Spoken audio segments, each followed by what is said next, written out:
We got another St. Louis book for you. It's called The St. Louis Night Before Christmas. I want that flashlight. Jackson's recording us. This is also signed by the author for Jackson. 'Twas the night before Christmas, and all through the loo, not a cardinal was stirring, not a craft beer was brewed. The stockings were hung from the city's red brick, and St. Louis was ready to host another good old St. Nick. My kids were tucked in blankets warm as toasty rab, dreaming of gooey butter cake that they should soon have. Mom and her football jams and me and my hockey blues had just settled down for Christmas Eve snooze. When out of the zoysia, a commotion broke through the quiet. It sounded like the world's noisiest trivia night.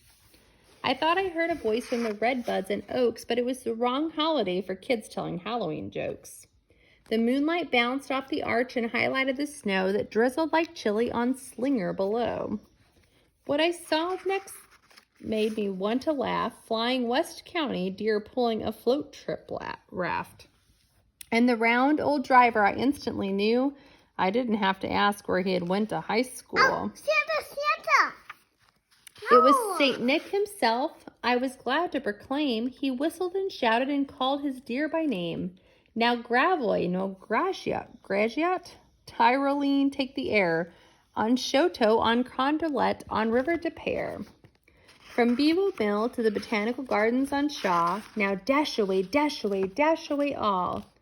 Like washers thrown on the 4th of July, the deer flew over Tower Grove Park through the sky. They landed on our housetop with a loud crashing noise, along with St. Nick and the float trip raft full of toys. My roof sounded like a Soulard Mardi Gras party, with more traffic than rush hour on Highway 40.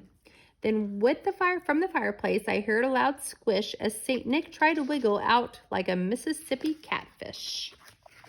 He was dressed in baseball, red from his head to his feet, and he looked like he'd eaten a few custard concretes. A bundle of toy was carried by big old elf. He looked a wee bit Hoosier, I'd had to admit to myself. His eyes twinkled like he had been down to the lake. His nose and cheeks were the color of rare pork steak.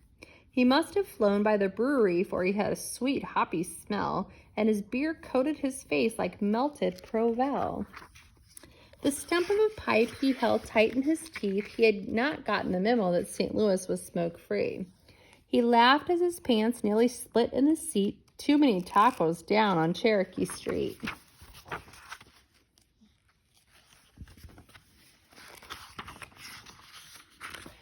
His white mustache could have belonged to Mark Twain himself. It bounced as he gobbled the cookies left on the shelf.